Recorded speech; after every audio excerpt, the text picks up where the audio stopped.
guys, it's been a while since I've done a Pokemon related video, so I thought I'd show you my favourite deck at the moment in the Dark Explorers block. This is my Accelgor Lockbox deck. I really like this deck, it's really fun to play. There's the deck list, and I will show you guys what the cards and the best way to play it and talk a bit about it. I'm really proud this deck has no EXs because strong basics are very prevalent in our current format. Unfortunately, with the rotation in September, I don't really think this deck is going to be able to be that playable. But until then, I'm going to use this motherfucker as much as I possibly can. So I'll load up Accelgor, show you what he's about. This is going to be our main attacker. You may think, hey, he's got 90 HP, he's not particularly brilliant, but deck and cover is such a good attack. There's 50 damage, and the defending Pokemon is paralyzed and poisoned. Shuffle this Pokemon, all cards are back into your deck. So if somehow you take damage, all that damage is going to go because it's going back into your deck, and you're going to paralyze your opponent. Paralysis means they can't attack, they can't retreat, so you're locking them out for that turn. And they're poisoned, so technically it's 60 damage, you're going to take 10 damage between each turns. So it's not a massive amount of damage, but the whole idea of this deck is your opponent will not get an attack back. You're going to constantly get an Accelgors out, constantly hitting them. And how we do that is with Sunflora. Now, Sunflora is a very awesome little utility card. Its Sunshine Grace ability basically allows you to search out a grass Pokemon from your deck. And obviously I used it in my Leafeon's Bad Gas deck to get out the Amoonguss and Fungus line, and it worked so well on this. I like to see two on the bench, so we can pull out a Shelmet to whack on the bench, and then pull out the Accelgor to evolve on the second one to evolve our active Shelmet. I run 3-3 on that line, with the Suncone obviously being the pre-evolved form, just because it's so important to get it. I want to draw it into my hand because another character I'm going into, I'll use Vileplume because I'm going to have Trainer Lock. I'm not really going to be using level balls really to get that sorted out. I need to get level balls. It's kind of hard, because you're going to be using Trainer Lock, you are going to stuff your opponent and screw yourself at the same time. It's all about timing, playing those cards at the right time. So I have 3-3, so I make sure they're in hand so I get them evolved as quickly as possible. When I use a collector, so I run 3 in the deck, so hopefully we can get a turn 1 collector, I will normally grab 2 Suncones and maybe probably Smeargle if it's not in the hand from turn 1, or a Shelmet. So then on the next turn, if I can get 1 Sunflora, I can evolve that Sunflora down, and then I can use the Sunshine Grace ability to search out for the second Sunflora to evolve, and then I can use that new Sunflora to Sunshine Grace for the second time to get another Pokemon. See, it's all about rolling, keeping the momentum. You've got to get a good momentum in this deck, and that's kind of like the key points in it. On this Accelgor line, back to that, use 3-3. I'm using the new Shelmet, but you can, if you want to, use the older Shelmet from Noble Victories. It can do an attack for 1 energy, but if you're having to do Ram, things are going bad. And this one is quite good if you have Karabast in play. You can force the evolution, but that's taking up valuable bench space. And bench space is very important. I mean, you can have 3 utility cards on that bench, maybe even a 4th with Celebi. And then talking about those other sort of cards that get in the way but also helpful, Smeargle is very, very good. You see in a lot of decks Smeargle with Portrait. It's great if you get out turn 1, but if not, it gets in the way because you're going to want to have your bench to be Vileplume, Sunflora, Celebi, Shelmet, and then Accelgor active. Then when that Accelgor goes away, you bring up your Celebi active, use the abilities, which I'm now going to get into. I'm kind of getting ahead of myself, but anyway, Celebi. So this is Celebi Prime. This is what Celebi Prime does. This helps you make sure you're going to maintain that constant paralysis lock. Use the Forest Breath ability. It allows you to attach a grass energy from your hand to one of your Pokemon. Because the ability obviously requires 2 energy, if you've got double colours, it's brilliant. Just use the double colours to get them down, and that way you get the attack. But with Celebi, obviously that allows you to do the Emmanuel attach with 1 energy, and then the Forest Breath, so you've got the 2. And then to try and make sure you've got the energies in hand, we're running a couple of Cylons in the supporter line. So that basically allows us to search the deck for 3 basic energy cards, so we're going to be pulling out the grass energies to make sure we've sort of got them. So anyway, back to the Pokemon. So let's go through the whole Pokemon line. As you can tell, I'm really doing this off the cuff. So on the Vileplume line, we're going for 3 Oddish. Basically a 3-1-2 line. So 3 Oddish, 1 Gloom, and 2 Vileplume. So Vileplume is basically just using it for its allergy flower Poke Body. It just Trainer Lock. So why Trainer Lock is so important in this deck is, I'll explain. When you've done your deck and cover and you've managed to paralyze and poison your opponent, they can't retreat But if they had Switch, which is a trainer card, they could switch and then they could bring out another guy and attack. But because you've got Vileplume, because you've actually got the trainer lockdown, they can't, they're stuck and they're fucked. They're stuck in that active slot. So he's paralyzed, poisoned, and then even if they've got some badass Mewtwo EX for 170 HP, you're taking 50, then 10 poison, 60. They can't retreat it, so as long as you can get another Accelgor out, bam, another 50, and take 10 more damage, well, before it comes to your turn, they take 10 more damage from the poison, they're on 70.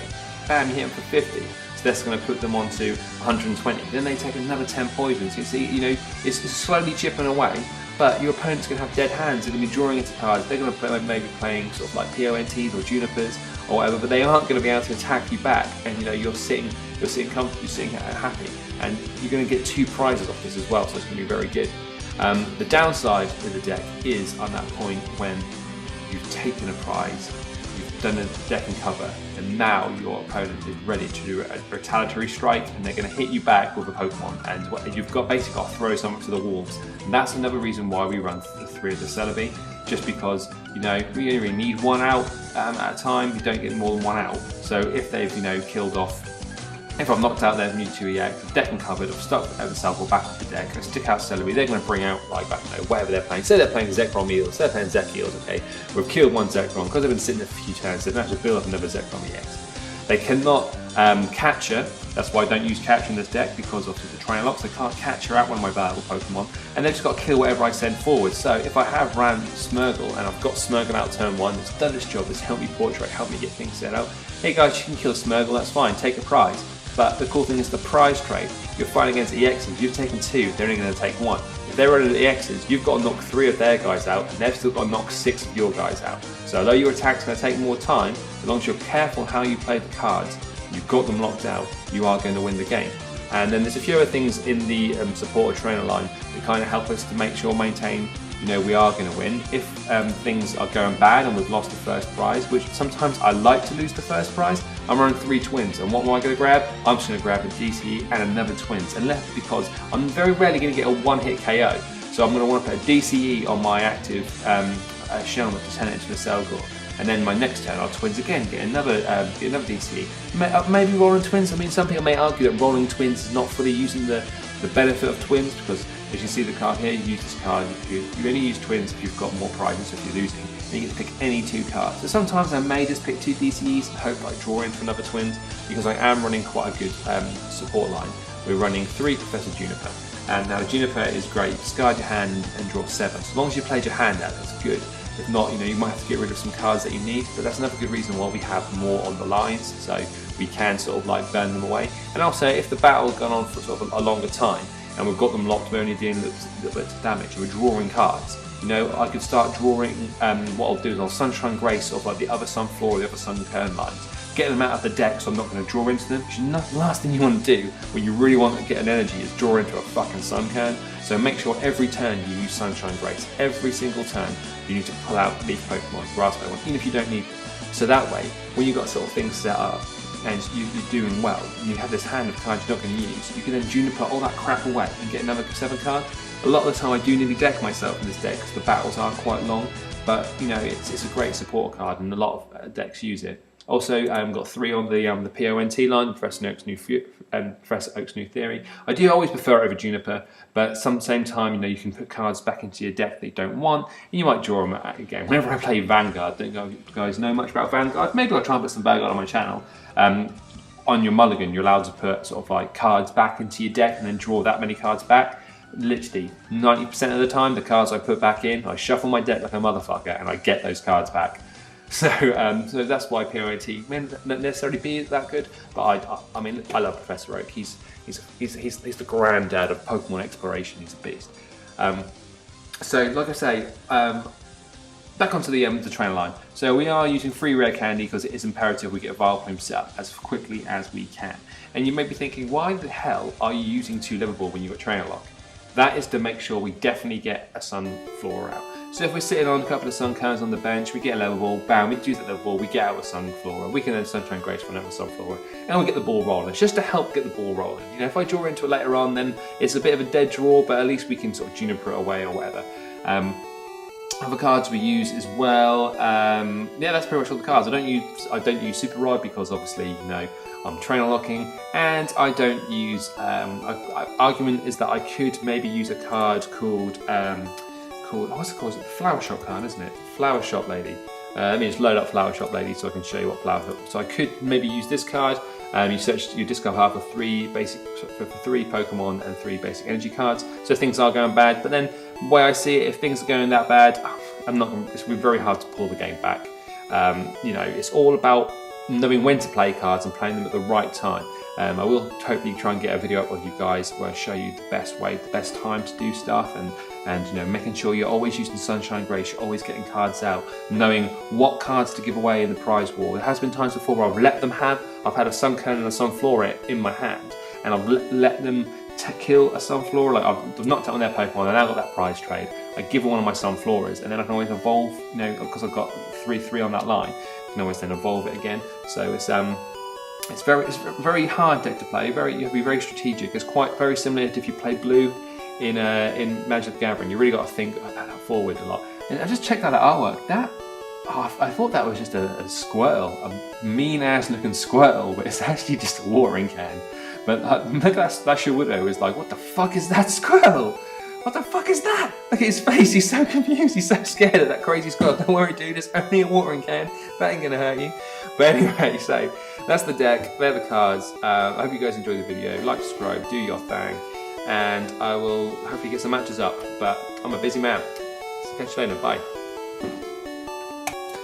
Shit son, I nearly forgot to tell you about some other cards. So there's Accelgor Bridge. The reason why this card is in the deck is a stadium card, so it stays in play, so it affects both you and your opponent's field. Your retreat cost of your basic Pokemon in play is 1 less. And the reason why we have that is for Celebi. Like I say, so you can get that. Forest Breath, because Forest Breath has got to be in the active slot to be able to use his ability. So Celebi is active, you then manually attach onto your Shenlong or Accelgor, and then use Forest Breath to attach, and then, because you've got a retreat cost of 1, you use the Accelgor Bridge to have a free treat, because you couldn't use Switch because you've got Vileplume's Trainer Lock. So that's why we have that card in the deck. A lot of decks use that, so Zekiels use it as well. So the reason we have 2 is because if you're playing against a deck that hasn't got it, you fucking need it. So you need it out. So if they can bring it out early, brilliant. Okay, so maybe you draw it, it's a dead draw, but fuck it, you need it out. You need that card out. And then lastly, and very quickly, energies, just using 4 DCE, because obviously you can't have more than 4 of any card in your deck, and then 10 grass energies. And that's the deck. So go play it. Bye.